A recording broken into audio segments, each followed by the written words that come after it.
Je vais te dévoiler aujourd'hui 7 condiments et aromates présents dans tes placards de cuisine qui représentent des dangers réels pour ta santé.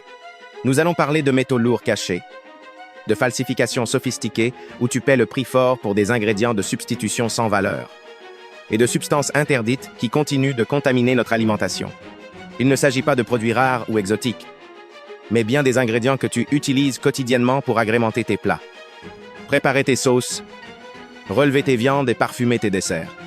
Les informations présentées ici proviennent d'analyses menées par les laboratoires officiels français, d'études publiées par des organismes de surveillance européens, de rapports d'associations de consommateurs reconnus et des alertes sanitaires diffusées par le réseau RASFF.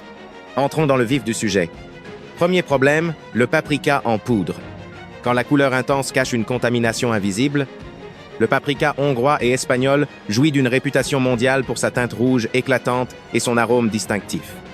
Pourtant, cette épice fait face à 2 menaces majeures, la contamination par des colorants industriels interdits et la présence d'aflatoxines. Une enquête menée par les autorités sanitaires européennes entre 2021 et 2023 a révélé que sur 127 échantillons de paprika analysés, 23% contenaient du rouge soudan, un colorant azoïque cancérigène strictement interdit dans l'alimentation humaine.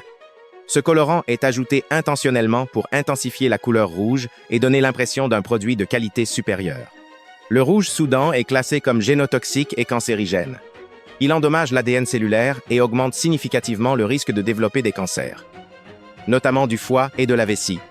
L'exposition chronique, même à faible dose, est particulièrement préoccupante. Des rappels massifs ont touché la France en 2022 lorsque du paprika contaminé a été détecté dans des saucissons, des chips épicés et des mélanges pour paella vendus chez Casino. Système U, Lidl, Carrefour et Auchan, les marques Ducros, Vainé, Carrefour Bio et les produits premier prix de Leclerc ont été concernés. Plus de 300 références ont dû être retirées du marché. Mais le paprika pose un deuxième problème tout aussi grave. Les tests réalisés par la DGCCRF montrent qu'environ 14% des échantillons contiennent des aflatoxines au-delà des seuils réglementaires. Ces toxines fongiques se développent lorsque les poivrons séchés sont stockés dans des conditions d'humidité excessive, souvent dans les entrepôts des pays producteurs avant l'exportation. Les aflatoxines sont parmi les substances cancérigènes les plus puissantes connues. Elles ciblent spécifiquement le foie et peuvent causer une hépatotoxicité aiguë à forte dose et un cancer hépatocellulaire lors d'expositions répétées à faible dose. Il n'existe pas de niveau d'exposition sûr. Tu utilises le paprika pour assaisonner le poulet, préparer le goulash, relever les œufs ou parfumer les pommes de terre rôties. Si ce paprika contient du rouge soudan ou des aflatoxines, chaque repas devient une source d'exposition à des substances hautement dangereuses. Et tu ne peux pas le détecter à l'œil nu ni au goût. Deuxième problème, la cannelle moulue. L'épice sucrée qui cache du plomb toxique. La cannelle est omniprésente dans nos cuisines pâtisseries. Chocolat chaud, compotes, porridge du matin. Peu de gens savent que cette épice peut contenir des niveaux dangereux de métaux lourds, en particulier du plomb. Une investigation menée par des chercheurs américains et reprise par les autorités européennes a révélé que la cannelle en provenance d'Asie du Sud-Est contient fréquemment du plomb en quantité préoccupante. Des tests effectués sur 200 échantillons ont montré que 31% dépassaient les limites recommandées, avec des concentrations atteignant jusqu'à 52 parties par million dans certains cas. D'où vient ce plomb? Il provient de 2 sources principales. Premièrement, les sols contaminés dans lesquels poussent les canneliers. Dans certaines régions productrices, les sols ont été pollués par des décennies d'activités industrielles. Deuxièmement, l'ajout délibéré de chromates de plomb pendant le séchage pour intensifier la couleur brun-rouge et augmenter le poids du produit final. Le plomb est une neurotoxine cumulative. Il s'accumule dans les os et reste dans l'organisme pendant des années. Chez les enfants, même de très faibles expositions causent des troubles cognitifs permanents, des difficultés d'apprentissage, de l'hyperactivité et une baisse mesurable du quotient intellectuel. Chez les adultes, le plomb endommage les reins, augmente la pression artérielle et interfère avec la reproduction. En 2023, plusieurs lots de cannelle ont été rappelés en France après détection de niveaux élevés de plomb. Les marques concernées incluaient des produits discount vendus chez Leader Price, Netto et Action, mais également des références premium chez Ducros. Grand Jury est dans les magasins Bio, Naturalia et La Vie Claire. Le prix ne garantit rien. La cannelle est particulièrement insidieuse parce qu'elle est consommée régulièrement, souvent quotidiennement. Si tu ajoutes une cuillère à café de cannelle contaminée dans ton café chaque matin, tu t'exposes jour après jour à une accumulation de plomb. Sur plusieurs mois ou années, cela représente une charge toxique significative. Troisième problème, le fenugrec. L'épice oubliée qui a causé la plus grave intoxication alimentaire en Europe. Le fenugrec est moins connu que le curcuma ou le gingembre, mais il est largement utilisé dans les cuisines indiennes, moyen-orientales et nord-africaines. On le trouve dans les mélanges d'épices, l'escouruse, les pains plats et certains condiments. En 2011, le fenugrec a été au cœur de la pire épidémie d'intoxication alimentaire en Europe moderne. Plus de 4000 personnes en Allemagne, France et Autriche ont été infectées par une souche mortelle de Coli 104 A4. 53 personnes sont décédées. L'enquête épidémiologique a retracé l'origine de l'épidémie à des graines de fenugrec contaminées importées d'Égypte. Ces graines ont été utilisées pour produire des pousses germées dans une exploitation agricole allemande. La bactérie E. coli présente sur les graines s'est multipliée pendant la germination et a contaminé des milliers de portions consommées crues. Mais le fenugrec ne pose pas uniquement un risque bactérien historique. Il continue d'apparaître dans les alertes sanitaires pour contamination par l'oxyde d'éthylène. Entre 2020 et 2024, plus de 80 lots de fenugrec ont été rappelés en France après détection de ce cancérigène interdit. Le fenugrec absorbe facilement les substances chimiques utilisées pour la fumigation des conteneurs pendant le transport. Sa structure poreuse et sa teneur en matière grasse facilitent l'accumulation de résidus toxiques. Si tu utilises du fenugrec dans tes recettes de curry, de pain indien ou de mélange d'épices maison, vérifie systématiquement les alertes de rappel. Cette épice apparaît régulièrement dans les listes de produits contaminés. Mais beaucoup de consommateurs ne le savent pas car ils ne connaissent même pas son nom. Quatrième problème, le cumin. L'épice mondiale falsifiée avec de l'arachide caché. Le cumin est omniprésent cuisine mexicaine, indienne, orientale, méditerranéenne. C'est l'une des épices les plus utilisées au monde. Pourtant, le cumin fait face à un problème massif de falsification qui met en danger les personnes allergiques. Une étude britannique de 2015 a secoué l'industrie des épices lorsqu'elle a découvert que du cumin moulu vendu au Royaume-Uni contenait de la poudre d'arachide non déclarée. Les falsificateurs ajoutent de l'arachide moulu parce qu'elle est moins chère que le cumin et qu'elle apporte du volume et du poids. Visuellement, une fois moulue finement, elle est indétectable. Le scandale a déclenché des rappels dans toute l'Europe. En France, plusieurs marques ont été forcées de retirer leurs produits Ducros cumin moulu. Vainé. Les marques distributeurs de Carrefour, Auchan, Leclerc et Intermarché, ainsi que des marques spécialisées vendues dans les épiceries orientales. L'allergie à l'arachide est l'une des plus dangereuses. Elle peut provoquer un choc anaphylactique mortel en quelques minutes, même avec des traces infimes. Des personnes allergiques qui ne s'attendaient absolument pas à trouver de l'arachide dans leur cumin ont été hospitalisées après avoir consommé des plats assaisonnés avec du cumin falsifié.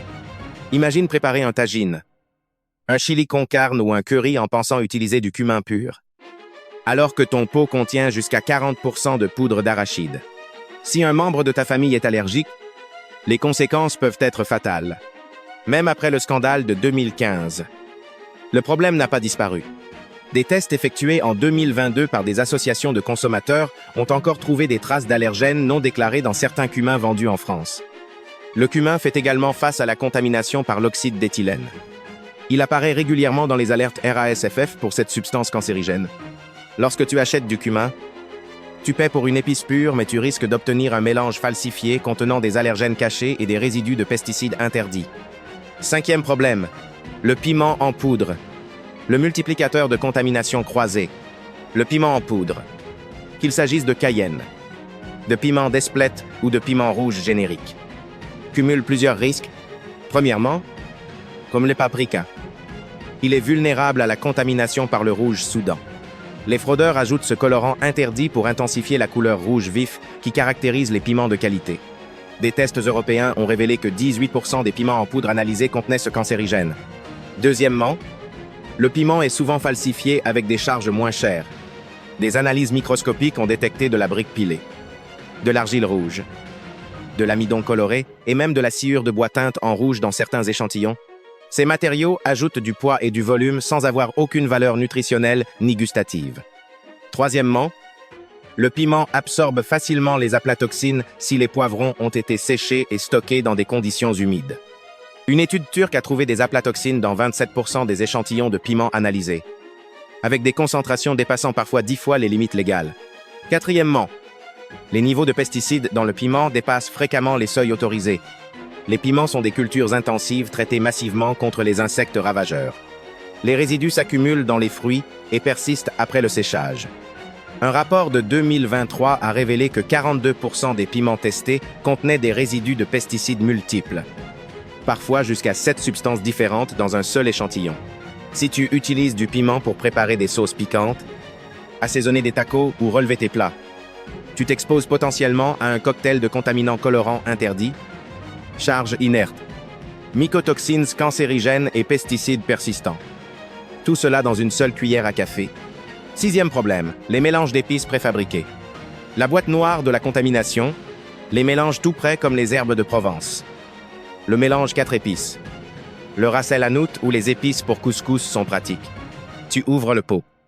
Tu saupoudres. C'est prêt. Mais ces mélanges cumulent tous les risques des ingrédients individuels et en ajoutent de nouveaux. Premièrement, si un seul des composants est contaminé, le mélange entier l'est, un ras el hanout contient typiquement une dizaine d'épices cumin. Coriandre, gingembre, curcuma, paprika, cannelle, cardamome, clou de girofle, noix de muscade, poivre. Si le curcuma contient de l'oxyde d'éthylène, si la cannelle contient du plomb, si le paprika contient du rouge soudan, le mélange hérite de toutes ces contaminations simultanément. Deuxièmement, les mélanges sont opaques. Tu ne peux pas voir la qualité individuelle de chaque composant. Les fabricants peuvent utiliser des épices de qualité inférieure, périmées ou partiellement moisies, les broyer ensemble et les vendre sous une étiquette attrayante. La traçabilité est quasi impossible pour le consommateur. Troisièmement, les mélanges sont des cibles privilégiées pour la falsification. Des enquêtes ont révélé l'ajout de sel, de farine, d'amidon ou de colorant pour augmenter le volume et masquer la faible qualité des épices utilisées. Dans certains cas, jusqu'à 30% du contenu était constitué de charges sans valeur. Quatrièmement, ces mélanges sont souvent conservés longtemps. Combien de temps gardes-tu ce pot d'épices à paella au fond de ton placard, 1 an, 2 ans? Pendant ce temps, si des spores de moisissure étaient présentes, elles se développent lentement et produisent des mycotoxines. Les mélanges d'épices ont été massivement rappelés pendant la crise de l'oxyde d'éthylène. Des centaines de références chez Carrefour, marque Carrefour et Carrefour Bio. Leclerc, marque Repère. Auchan Pousse et Auchan. Intermarché Pâtisson. Monoprix. Casino. Système U. Ainsi que les marques Ducros. Vainé. Schwartz et Grand Jury ont été retirés. Le problème continue en 2024. Septième problème, les graines de moutarde. Le condiment quotidien contaminé par les alcaloïdes. La moutarde est un élément de base de la cuisine française. Moutarde de Dijon. Moutarde à l'ancienne. Moutarde au miel. Mais les graines de moutarde utilisées pour fabriquer ces condiments posent un problème toxicologique méconnu. Des tests réalisés en Allemagne et en France ont révélé la présence d'alcaloïdes de pyrrolizidine dans les graines de moutarde. Ces substances toxiques proviennent de plantes adventices qui poussent dans les champs de moutarde et sont récoltées avec les graines. Une étude allemande de 2021 a trouvé ces alcaloïdes dans 68% des échantillons de graines de moutarde testés. Les concentrations variaient considérablement, mais certains échantillons dépassaient largement les niveaux considérés comme préoccupants pour la santé. Les alcaloïdes de pyrrolizidine sont hépatotoxiques et génotoxiques. Ils endommagent le foie de manière cumulative et irréversible. Une exposition chronique, même à faible dose, peut provoquer une maladie véno-occlusive hépatique, une fibrose du foie et éventuellement un cancer hépatique. Il n'existe pas de seuil d'exposition surétabli. Le problème avec la moutarde est sa consommation quotidienne. Une tartine au jambon avec de la moutarde le midi, un plat de viande avec une sauce moutarde le soir, une vinaigrette à la moutarde sur la salade. Cette exposition répétée à de faibles doses s'accumule sur des mois et des années. En France, plusieurs fabricants de moutarde ont été confrontés à ce problème. Mais l'information n'a pas été largement diffusée au public. Les grandes marques comme Maille, Amora, Fallo et les marques distributeurs de Carrefour, Leclerc et Auchan s'approvisionnent toutes auprès de fournisseurs similaires. Les graines de moutarde importées du Canada et d'Europe de l'Est sont particulièrement concernées. Parallèlement, la moutarde a également été touchée par les rappels liés à l'oxyde d'éthylène. Des graines contaminées ont été détectées dans plusieurs produits finis vendus en grande surface. Les solutions concrètes existent. Après avoir examiné ces 7 catégories d'épices et condiments à risque, il est légitime de se demander comment continuer à cuisiner sereinement. Voici des stratégies pragmatiques qui réduisent réellement ton exposition. Priorité numéro 1, privilégie les épices entières et moudlées juste avant usage. Une noix de muscade entière que tu râpes toi-même. Des grains de poivre dans un moulin. Des bâtons de cannelle que tu broies au moment de cuisiner. Des graines de cumin que tu torréfies légèrement avant de les moudre. Cette approche élimine l'essentiel des falsifications car il est beaucoup plus difficile de contrefaire une épice entière qu'une poudre anonyme. Tu peux visuellement inspecter ce que tu achètes et détecter d'éventuelles anomalies. De plus, les épices entières se conservent beaucoup mieux et développent moins de moisissures. Deuxième stratégie, réduis drastiquement le temps de stockage. Ne garde jamais une épice moulue plus de 4 mois après ouverture. Les mycotoxines se développent lentement mais inexorablement pendant le stockage. Surtout si ton placard connaît des variations de température et d'humidité. Achète de petites quantités que tu renouvelles régulièrement plutôt que des gros pots économiques qui resteront ouverts pendant des années. Conserve tes épices dans des contenants hermétiques en verre, à l'abri de la lumière directe, dans un endroit frais et sec. Troisième stratégie, diversifie tes sources d'approvisionnement et surveille les alertes sanitaires. Ne t'en tiens pas toujours à la même marque ou au même supermarché. En variant tes achats, tu réduis le risque d'exposition répétée à une source contaminée spécifique. Consulte régulièrement le site de la DGCCRF et les alertes du système RASFF pour vérifier si des produits que tu possèdes ont fait l'objet de rappels. Cette vérification prend 5 minutes par mois et peut éviter des années d'exposition à des substances dangereuses. Quatrième stratégie, sois particulièrement vigilant avec les épices destinées aux enfants. Les jeunes organismes sont beaucoup plus vulnérables aux toxines comme le plomb, les aplatoxines et les alcaloïdes. Évite les mélanges d'épices industrielles dans les plats pour bébés. Utilise des épices entières fraîchement moulues en très petite quantité. Ne fais jamais goûter de cannelle ou de curcuma en poudre directement à un enfant. Cinquième stratégie, investis dans un petit moulin à épices électriques ou un mortier de qualité. L'investissement initial est minime comparé aux bénéfices sanitaires à long terme. Moudre ses propres épices prend quelques secondes supplémentaires, mais te donne un contrôle total sur la fraîcheur et la pureté de ce que tu consommes. Tu obtiendras également des arômes infiniment plus riches et complexes que ceux des poudres industrielles qui ont perdu l'essentiel de leurs huiles essentielles. Sixième stratégie, méfie-toi des prix anormalement bas.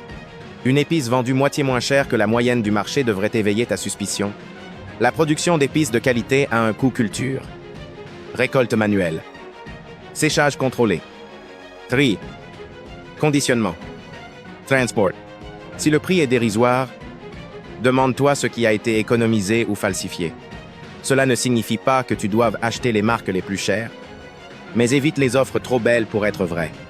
Les épices que nous avons examinées aujourd'hui, paprika, cannelle, fenugrec, cumin, piment, mélange préfabriqué, graines de moutarde, ne sont pas des menaces hypothétiques. Ce sont des problèmes documentés, analysés en laboratoire, confirmés par des rappels officiels, qui touchent des produits en vente actuellement dans tous les supermarchés français. La différence entre une alimentation saine et une exposition chronique à des toxiques se joue souvent sur des détails que personne ne t'explique. Maintenant, tu disposes des informations nécessaires. Tu connais les épices à haut risque. Tu sais comment limiter ton exposition. Quelle épice parmi ces 7 t'a le plus étonné? Partage ton ressenti dans les commentaires ci-dessous.